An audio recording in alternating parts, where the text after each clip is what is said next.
The film opens in the waters of Tokyo Bay, where a leisure boat is spotted with no passengers. The Coast Guard searches the interior and discovers an odd origami and a document. Suddenly, a tremendous explosion from the seas occurs near the boat, and the underwater tunnel begins to pour what appears to be large volumes of blood.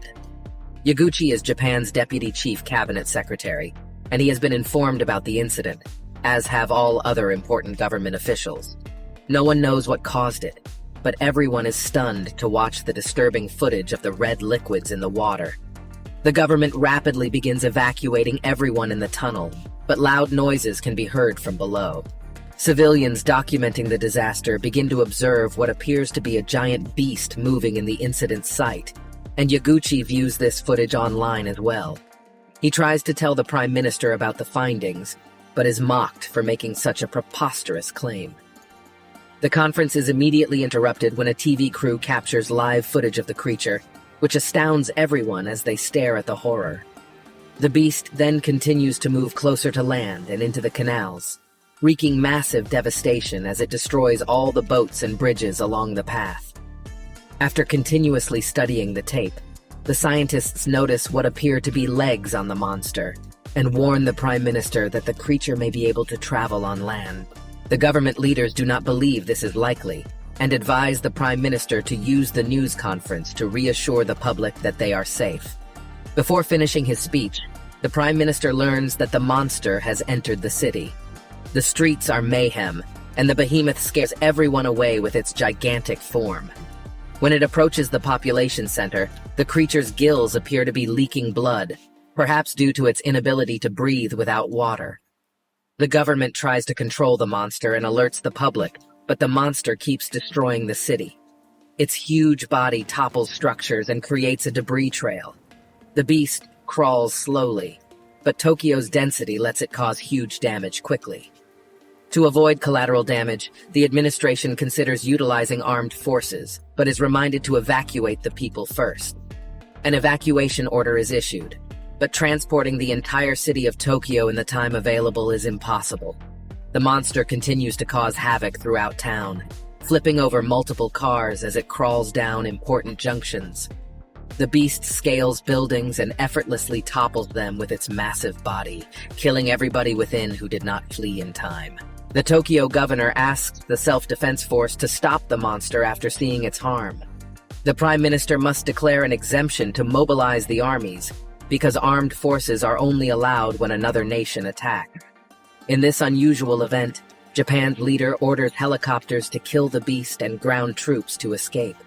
The gigantic monster breaks everything in its path and then pauses, perhaps because it couldn't breathe. The leaders don't understand why this happened, but they notice the creature acting abnormally as it raises up on its gigantic legs. The monster's fins turn red, and it grows arms. It quickly multiplies in size and roars. After evolving, the beast moves toward the metropolis and towers over most buildings.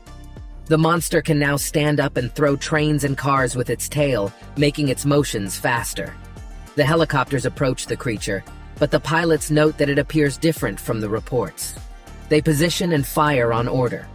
The Prime Minister orders an attack when the evacuation is complete, but the soldiers immediately realize there are still people on the ground. The leader orders the helicopters to retreat to avoid civilian casualties and military disgrace. The monster sees the soldiers withdrawing and runs toward the water, back into Tokyo Bay. Once the monster retreats, government officials assess the damage, and Yaguchi feels they failed the people by not reacting faster.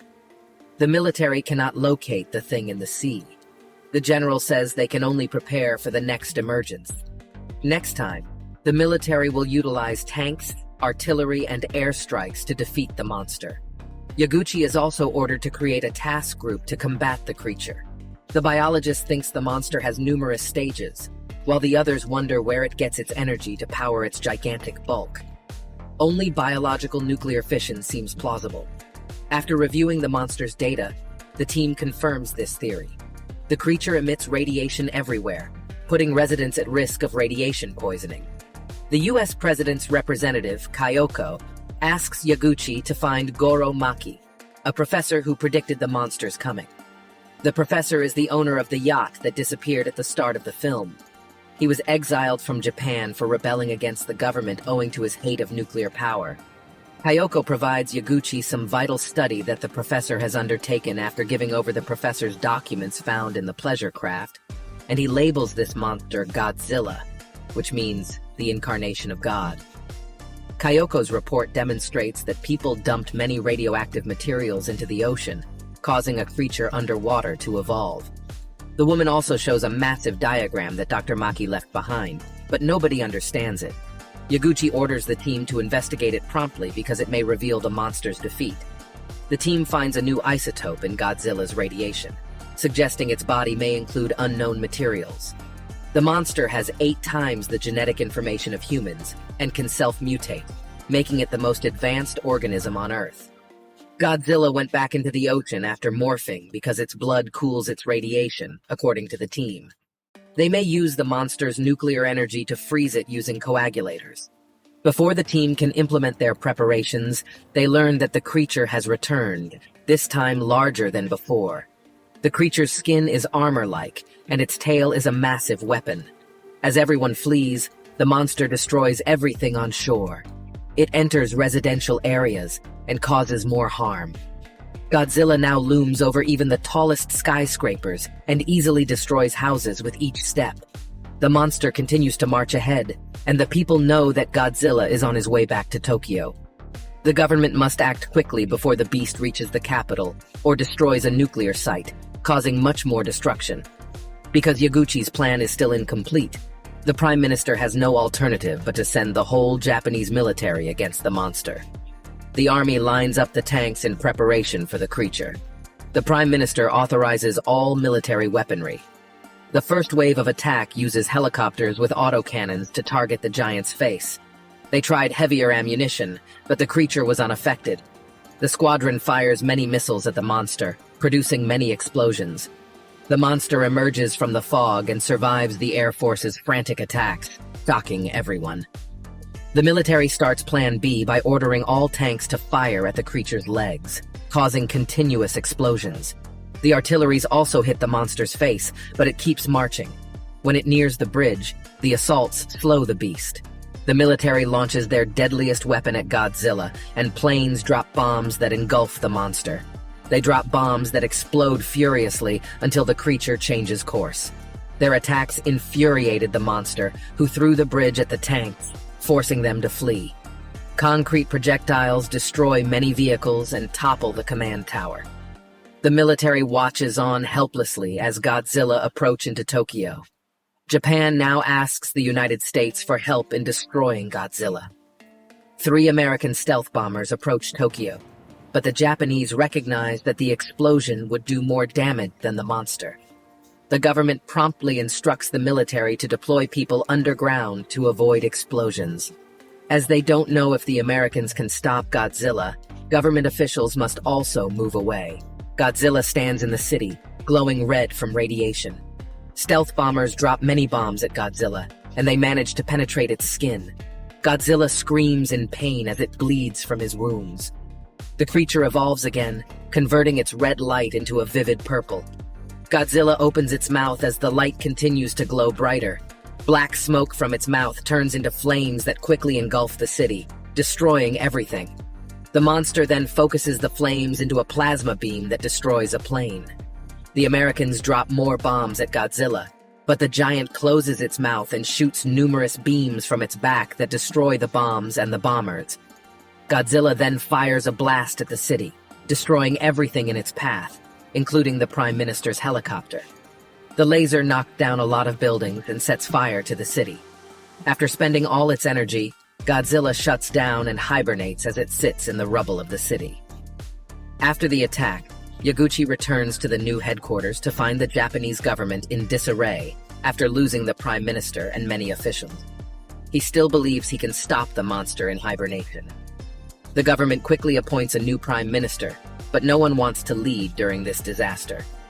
Fortunately, most of Yaguchi's team survived the Tokyo attack, and the man begs everyone to do everything they can to save Japan from further destruction. The team begins gathering various coagulants from various companies, and obtaining DNA samples from Godzilla. The US government demands the team's collaboration, and they discovered from the monster's blood samples that it can reproduce asexually and spread worldwide. American scientists immediately report this to their government, resulting in the decision to use a thermal nuclear bomb to kill the creature. The UN approved this extreme measure because Godzilla could threaten North America if left alive. Since the UN must give Tokyo time to evacuate, Yaguchi thinks they can save Tokyo by freezing the monster. The team works quickly because they need a lot of clogging agents and a way to deliver them. But their biggest problem is understanding Dr. Maki's diagram. After staring at the origami, they realize it is three-dimensional and requires folding. Godzilla used water and oxygen to create an isotope that powered it, not nuclear waste. As a water-to-energy converter, the monster is humanity's greatest threat and salvation. The coagulants may not work in the creature, and they need to know the monster's molecular structure to adjust their solution. The team deciphers the monster's unique traits and makes the necessary changes to their plan by combining quantum computers from other nations. Kyoko also stayed and gave the team many US drones and weapons. The Japanese government plans to capture and save the monster the day before the nuclear strike. They send trains armed with explosives towards Godzilla, which explodes upon contact, rousing the massive creature from its slumber. Godzilla is attacked by a swarm of drones, which drop bombs on him one by one, forcing him to expend energy by shooting lasers. The attack destroys nearby buildings and countless drones, but the monster eventually runs low on nuclear energy. Plasmas turn into flames, and attacks lose their potency quickly. The team detonates the buildings around the creature to topple them on top of the giant.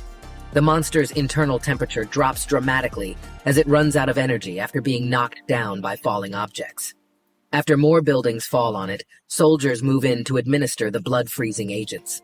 The army injects coagulants into its mouth, but only after 20% of the required amount is done, Godzilla regains consciousness. Godzilla opens his mouth and fires a plasma beam at the trucks, killing everyone in the explosion. The monster tries to escape, but more trains crash into the giant beast, causing explosions that knock it back down. More trucks surround the monster and inject coagulants again, but this time they finish. The creature awakens again and destroys the vehicles while standing. It glows purple while fleeing. Godzilla roars one last time, and its skin, like the rest of its body, begins to freeze. Godzilla finally comes to a halt as the core temperature approaches -200 degrees. The people are stunned by their success. The scientist also finds that Godzilla's isotope has a 20-day lifespan, allowing the citizens to return home quickly. The Prime Minister and temporary government have resigned, allowing younger generations to lead Japan's future. Yaguchi believes that sharing all the data with the nations will benefit humanity. The people didn't realize that Godzilla was evolving before it was frozen, trying to become the creatures that won this battle as it realized humanity's power. Thank you for joining us on this incredible journey. Do subscribe for more reviews like this. Please help us out by hitting the like button. Drop a comment if you want us to recap your favorite movies. See you in the next one.